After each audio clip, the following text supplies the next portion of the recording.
Jeepers, I give up. We're having a bit of challenge with the lead-in header there. Anyway, and also the phone always rings when you least expect it, and our hotline just went off, and there's a few things happening already in the background on another boat. But anyway, for now, just reviewing everything from yesterday.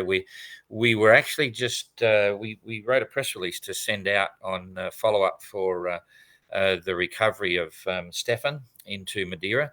And we spoke with the captain of Triana, and there were some photos and some epic videos coming along. We finished the press release last night, and we made a decision to hold until we got those videos and photos. Sadly or unfortunately, for whatever reason, we haven't got that file yet off the boat. He does have a Starlink on board, and we're now about to send that final press release update out with some boring standard photos, which is fine. The good news is Stefan is in hospital, all okay. He's using his phone, sending messages, and the word is apparently he's going to be fine. So that's all good news for sure.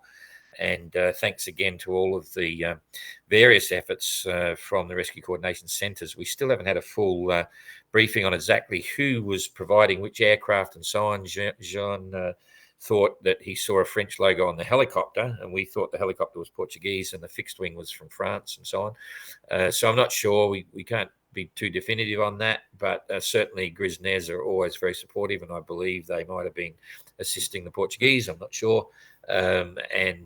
Morocco was on standby as well. It was actually in their zone, which I mentioned last night. So all a good outcome. And now we're back into racing. The funny part is with the tweets, that for us as the organisers of the race, I'm a great believer of the tweets. I really think they're a great way of getting a quick overview and a feel for what's going on. And just a reminder that all of the entrants have an opportunity to send up to 4 tweets a day. And doing a tweet, it might sound pretty simple. You just get your phone out and boom, boom, boom on the sat phone and send the message to us. And then we put it up on Twitter, and then Jane does a summary every now and then of all the tweets on Facebook, which you see.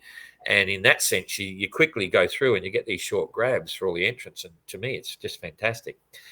The irony is that none of the entrants, or very few of the entrants, are using that to their advantage to cater for their sponsors and bits and pieces, because a tweet every 6 hours is really cool. Some of the boats just do one a day and say, we're okay. And yet some of those boats are complaining they don't get enough opportunity to send media out. So, from an England, it's like, what the hell? What's going on?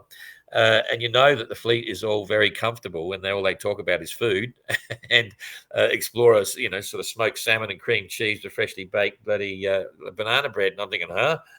So all is fun. And generally the conditions now, as you see, are pretty good. Marco I really respect Marco for lots of reasons on Translated, lots of reasons. Marco and both Isabel. He got crook again the other day, seasick, but he's up there, carrying on, and they're performing really well. I'm quite surprised at Translated's performance, and very impressive. There's lots of good stories. We'll get onto that. What was another one? There was a couple other things. White Shadow, super cool. They're pushing out the stories there, and that's really quite fun. Anyway, Maiden's making the tricky decision to go through the slot there, and there may be some other news coming out about that shortly. And all is good. So straight to the tracker, and we'll get back on track, and no pun intended, and we'll give you a rundown on what's happening. Usually I get to spend a bit of time on this, but we had a few things going on in the office this morning, and just as I was about to get on, the hotline rang, so now everyone in the other office is going crazy. So where are we here? I'm just going to push this down. Okay. And all looking pretty good. So we'll start with the tail end of the fleet, and I'll get back to today's weather. So this is the real-time weather. The good news is for Godspeed that they're making good time to Lisbon. Now, you probably heard that they broke their boom, or not broken it, but they've effectively got a 6-inch crack in the middle of the boom, possibly around where the Vang was or whatever, I'm not sure. And that's enough to make them think it's senseless to try and continue, because it'll obviously then finally break. They're probably not geared up with a sleeve. Very few people are for a broken boom. So the best thing to do is get in quick, have everything waiting, and then make the repair. Now, we love these guys, but they're still racing, and girl, still racing under the notice of race rules. And they told us that they would breach the communication rules. They wanted to use their sat phone to try and organise a repair, and that's happening. So that as soon as they get in, they've got someone there ready to do something and get out again as quick as possible.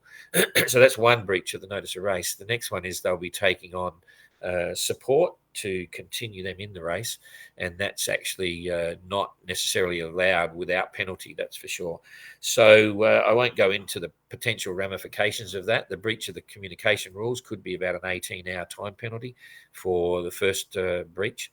And then the issue of taking on support, we consider that at the time. So once the facts are known and they're back underway, we'll get together and we'll make a determination on where they stand within the rest of the fleet. So let's just wish them well for now. And we're looking forward to seeing them back on track and getting to Cape Town in time.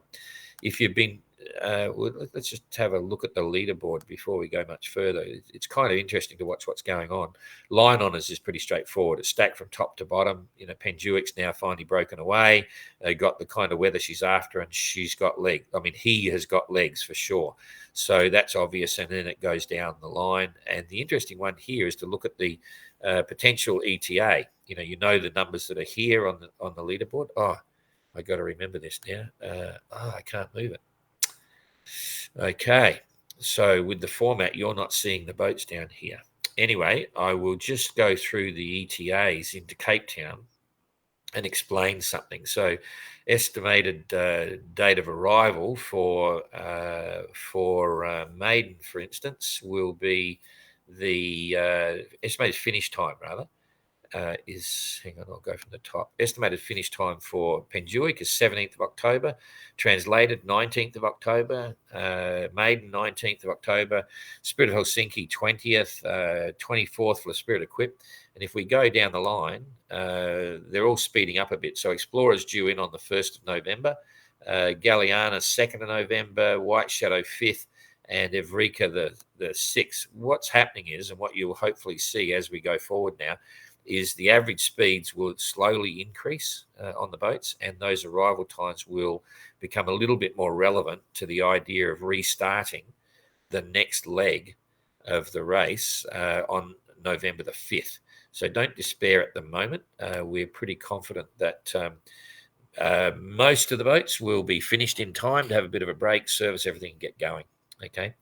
It's an interesting problem now with the leaderboard. I need to double check that you can actually see it on the screen when I'm talking. So, okay. So you can see real-time weather now. I'm talking about Sterna. She's only doing 3.4 knots because you can see there's not much wind there. There's a bit of a trough going through there between the various systems. And next one down the line, Evrika doing 4.9 knots. She'd be disappointed to be hooked up in some of this sort of fluffy weather at the back. She's a Swan 65, needs a bit of breeze to get going. They'll be enjoying the ride, but they'll be frustrated at the same time. They can't even catch Explorer. So they'll eventually get past that issue, I believe, once the wind starts to fill in.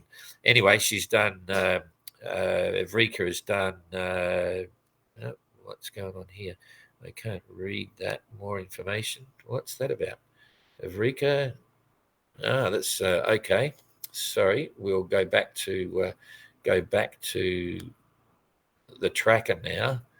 That's interesting. Hang on, that's completely screwed me over because I'm not sure what you're actually getting now. Jeepers. Okay. Boom, boom. Okay, we're back on. Jane, can you check that I'm on the tracker, or are we still on Evrika's page? Tracker. Okay, interesting, because I'm not getting the stats on there for distance in the last 24 hours and so on. So I'm not sure why that was the case. And when I went more information, that I didn't even realize that takes you to their Facebook page or their website, which is good to know. I've never done that before. Okay, so let's see. Oh, all of them have changed. So we've got for White Shadow 6.7 knots, and again, lightish breezes. All the middle fleet are not getting strong breezes at all. It's probably about 10 to 15 knots there at the moment. That's it. They'd have spinnakers up. They'd be really enjoying the ride. The sea state in that general area, if we come across here to waves, Yeah, that's about 2 to 3 meters. There's still a bit of a sea there. 2 meters, 2.5, something like that. Cloud cover. Let's look and see if it's sunny. Yeah, beautiful day. They're all having fun. Plenty of sun sights going on. The currents, if I hit the currents, all very favourable currents. Nothing really to worry about. Certainly no rain around, I wouldn't think. Nope, no rain. And pressure will be average. So back to, let's look at temperature. See what the temperature is. Okay, that's in the low 20s by the look of that. We can check the scale for those that don't know how it works. This color scale gradient is where you get the scale for every feature you hit on those issues, whether it's current, clouds, waves, and that yellowy color is about 23, 24. So very pleasant. It's going to get slowly warmer for everyone in the fleet. So wet weather gear will slowly go away unless they want to keep the salt off. So Explorer doing 7.1. I'm happy about that because if you've been watching the last few days, Galliana has always been at least a knot to a knot and a half faster than Explorer over the last week. Got a more enthusiastic, young, hot Finnish crew going for broke. Everything would be up. They'd be just screaming along. And I think they're coming close to Explorer on purpose just to show them that they can sail fast past them. Explorer, on the other hand, is having smoked salmon and cream cheese, doing 7.1 knots. Distance to the finish is 5677, and yeah, I know they're having a good time. So that's pretty cool. All right, over here we've got where are we? Outlaw. She lucked out there. She pulled, didn't manage to hold on to the other bits of the mid fleet, so got hooked up in some lighter weather inshore, and that affected her position. So she's doing 7.6 knots, and happy about that. I've got no idea why the distance run in the last 24 hours and also the a couple of other points there are not on the box. I'll talk to YB about that because it's interesting information that we can use without having to go to the leaderboard all the time. It's meant to be there. It usually is. So over here we have Triana back on track. Very happy to be racing again. And they lost about 12 hours, but in real terms, towards, if we look at where Neptune was, they lost about 50 nautical miles during the whole issue of offloading Stefan and so on, but they were happy to do that. So that cost them a little bit, but that's the name of the game. So Triana, 7.7 knots, really doing well there, but we haven't got much more to say on the box. Neptune doing 9 knots. You can clearly see they're in more breeze coming down from the north and northeast, and very, very happy with that lot as well. Now they've actually crossed this line. This is the line where you start to get the northeast trades, and that's a constant run now all the way down to the doldrums. This is the start of the doldrums. Down here you can see the big area of no wind, full of thunderstorms and lightning and rain and contrary winds. You can actually, we'll talk about the doldrums a bit more later on, but when you get down there, when you see these big thunderstorms, they can be the size of a football field, or they can be the size of a small town, and you can bounce along the edges. Each of them goes around in a separate rotation. And when you get it, you can actually hit the right side and bounce from one to the other, to the other, to the other. So if you concentrate and you get lucky, you can actually get through the doldrums pretty well. The other thing that will happen is this oscillates. So it's not too bad. There seems to be what I call pressure gradients here within the doldrums, rather than just a big area of no pressure gradient, no wind, and then it's left to the local conditions. So it can be really wide and have a long area of I'll show you what the distance is we're talking about there right now. If this is the end of the northeast trades from the Cape Verdes down to the other side, that's about 570 miles, nautical miles, of challenging conditions. It can actually drop right back. You can have the trades come right down here somewhere, and it's only 250 miles, and that can oscillate in a few days. So a lot of it becomes the luck of the draw when you arrive. And at the moment, it's looking what I call average. It's a typical average doldrum situation. Nothing good or bad about it. It's just what you get. It can get worse. It can get better. So that's their next tactical move. Having reached the northeast trades, it's just a blast. You're usually on the one tack, stick your sails up and go for it. And when you're coming down here, it's spinnakers and great surfing conditions. The sea state's usually about 3 meters. No, it's 3. It's going to pick up to maybe 4 because they're solid trades. That's probably a 4 meter following sea, which will be cool. when you see this orange, the wind speed there is around about sort of the high 20s and low 30s in here. They're quite solid trades. So in this patch here, you probably got 30 to 32 knots happening, or 25 to 32, something like that, really giving you a big kick. And you know there's no other pressure, so you know that there's no sudden wind direction changes yet. So the boats will power up, set up, and just go for it. And this is exactly what Penjuric loves. So she's doing 11.3 knots, enjoying that. They're all doing pretty well. Maiden's been doing 9.1 knots, and Translated again 10.4. They impress me. There's no question about that. Spirit of Helsinki is currently doing 9.2. Now, I put a post up. There was a guy who did a comparative drawing. He's a yacht designer, Tad, with all of these 4 lead boats, and they're all different designs, different eras by 5 to 8 years. And it was very interesting now to see them on the course. And this is one of the beauties of the OGR. It really is quite cool to get a mix of 4 boats there, 5 with the Spirit Equipped coming down from the back. She's catching up. She'll be officially, in fact, right now, she's more or less officially declared on the tail end of the lead pack. And it's great to see these boats performing in the OGR. That's something that is really cool. I get excited when I see that, because I love watching exactly what's going on and imagining what's happening on board. So anyway, there's some fun to watch there. So yeah, Translated 10.4. I don't know the last 24 hours, but they've been consistent. So it'll be a couple hundred, maybe 220 or something like that. Maiden again, same way, a couple hundred miles in the last 24 hours for sure, 9.1. Marie and the team on Penjuric really enjoying this, 11.3. That's an average over 4 hours. And Spirit of Helsinki 9.2. What I meant to say when I moved over to that post with the other designs is that, just if you've forgotten, Spirit of Helsinki is missing 2 spinnakers. They weren't delivered on time. And this is exactly when they need those sails. So she's falling back, no doubt, because she doesn't have the benefit of her entire downwind sail wardrobe. Juicy asked us, would he be penalised for taking the sails on board in Cape Town? And we said no, because it was a delivery problem. It's not their I just got past the note. Sorry, not their fault. It was a courier company fault. So we've decided. I confirmed to him we wouldn't penalise him for putting the spinnakers on board in Cape Town, but he is short now. Normally, if you put a new sail on board, you get a 24 to 36 hour time penalty, because we try to make people look after their sails. Okay, the note that I was just handed, I think I can comment on now. We took a call from Maiden just before we were due to start up, and there was a health issue on board with one of the crew, and they were fully intending to alter course and head to Las Palmas after having spoken to MSOS, our 24-hour telemedicine guys.